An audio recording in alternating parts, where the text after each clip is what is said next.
Hey everyone, and welcome. Today, we're jumping into the third section, or para, of the Quran. Now, I know what you might be thinking. Dusty, heavy theology, right? Well, forget all that. We're going to treat this like the epic adventure story it really is. I mean, it's packed with heroes, miracles, and wisdom that you can still use today. So let's get right into it. To really get us in the right headspace, our source material frames it perfectly with this quote. I want you to think of the Quran not as some distant, complicated text, but as a big treasure chest from God. And that's exactly how we're going to approach this today, like we're on a hunt for some pretty incredible treasure. So this third para, it's actually known as Tilka ar-Rusul, and honestly, it reads just like a chapter in some grand, divine epic. It covers so much ground, from faith and justice, all the way to the stories of some of history's most important figures. Our adventure kicks off with God's messengers, the prophets, and right away we get this really fascinating point. While all the prophets brought the same core truth, they had different ranks, different abilities. It's just this powerful reminder that every single piece, every messenger fits perfectly into one single divine plan. Okay, so we've talked about the messengers, but what about the message itself? Well, this is where the story pivots to one of the most powerful, most well-known verses in the entire Quran. Let's really dig into what makes it so special. This right here is Ayat-ul-Kursi, which you might know as the verse of the throne. Its power is in how it so beautifully and, concisely describes God's majesty and his absolute authority over everything. It's really a foundational verse for understanding the whole concept of God in Islam. And just listen to how this verse breaks it down. He is the living, the eternal. He doesn't need rest. He never sleeps. His ownership and his knowledge are totally absolute. They cover everything you could possibly imagine. It's such a profound statement of ultimate power and constant presence. And here's the amazing part. All of that immense power, it's not some distant, abstract thing. It becomes deeply, deeply personal. It's about protection. And our source uses this fantastic analogy of a big superhero shield, which just makes God's constant watchfulness feel so immediate and incredibly comforting, doesn't it?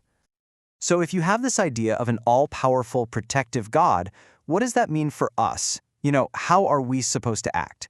Well, the narrative moves right from the divine to the human, specifically how we should be handling our money and our wealth. This next part gets into the real details of charity and fairness. And this slide lays out a really crucial ethical choice, a real fork in the road. On one side, you've got charity, or zakat. That's about giving for God's pleasure, to help people and lift them up.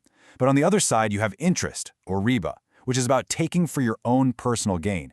It's seen as unfair because, well, you can end up profiting from someone else's hardship, trapping them in debt instead of helping them out.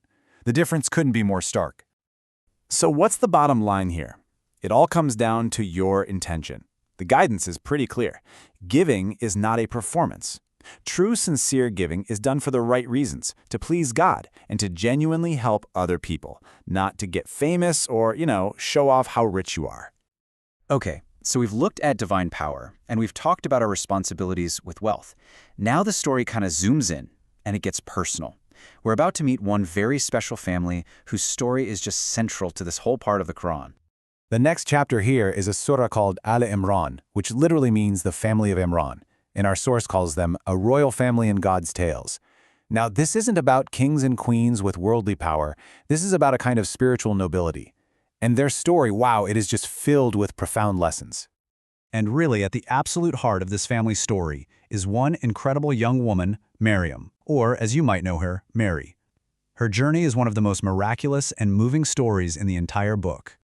So let's just walk through her story, because it's truly amazing. First, she's raised in this incredibly pious way, so pure that angels actually speak to her. Then comes the miracle. An angel tells her she's going to have a son, Isa, without a father. Can you imagine the shock? But despite that, her faith never wavers. And then, in this final, unbelievable miracle, her newborn baby, Isa, speaks from his cradle to defend her honor. It's just such a powerful story about faith under the most intense pressure. And the miracles don't stop there. They continue with her son, Isa. The text tells us about these incredible feats, healing the sick, breathing life into clay birds, even raising the dead. But, and this is absolutely crucial, the Quran is crystal clear on this point. These weren't his own powers. Every single miracle was performed only with God's permission and with God's strength. And that right there brings us to the core message of this whole story. The miracles, they were signs, proof that his message was true. And that message was the exact same one all the prophets brought before him. Isa was a messenger, calling people to worship the one true God. Wow. So after all these incredible stories of prophets and miracles, the text kind of pulls back to give us the big picture. What are the timeless lessons here? What are we supposed to take away from all of this? Let's break it down. So here are the big lessons from this whole section. First, give generously, but always with the right intention. Second, trust in God's power and his plan, especially when things get tough, just like Maryam did. Third, show respect and love for all of God's messengers because they all had the same purpose. And finally, Maryam's story is just this timeless example of purity, of humility, and of unshakable faith in the face of hardship. And that's where we'll wrap up our journey for today. We've talked about divine power, human ethics, and some really profound faith. So I'll just leave you with this to think about. From this incredible treasure chest of stories we've opened up, what is the one piece of wisdom you can carry with you into your own life starting right now? Thanks for joining me.